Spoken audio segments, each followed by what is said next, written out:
विश्वामित्रांनीच parallel universe बनवले होते।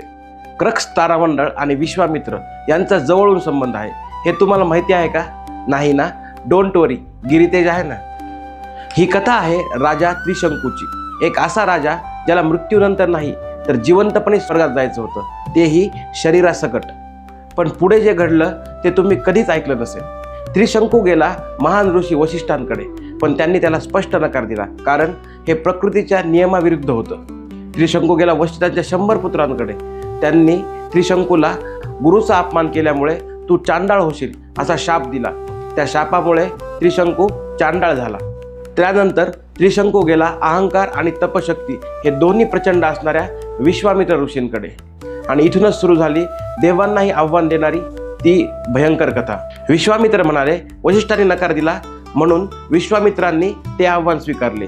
यज्ञ सुरू झाला। मंत्र, अग्नी, तपशक्ती सगळं वातावरण अगदी थरारून गेलं, आणि अचानक त्रिशंकू आकाशात उचलला गेला आणि तो स्वर्गाकडे जाऊ लागला। जसं तो स्वर्गाजवळ पोहोचला, इंद्राने त्याला खाली फेकलं।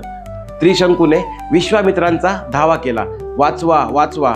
हे पाहून विश्वामित्र संतापले। त्यांनी त्रिशंकूला हवेतच थांबवले, आणि त्या क्षणी त्रिशंकूसाठी त्यांनी नवीन सृष्टीची रचना केली। क्षणात नवीन तारे, नवीन दिशा, एक पूर्ण नवीन स्वर्ग तयार झालं, त्रिशंकू स्वर्ग। पण ही गोष्ट इथं संपत नाही।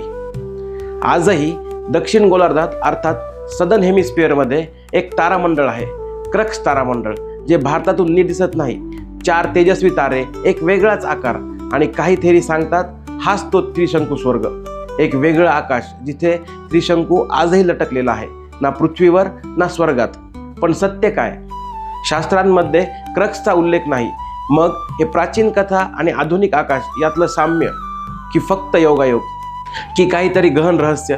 तुम्हाला काय वाटतं? अशाच रहस्यमय कथा पाहण्यासाठी आमच्या व्हिडिओला लाईक, शेअर आणि गिरितेजला सबस्क्राईब करायला अजिबात विसरू नका। ओम स्वस्ती।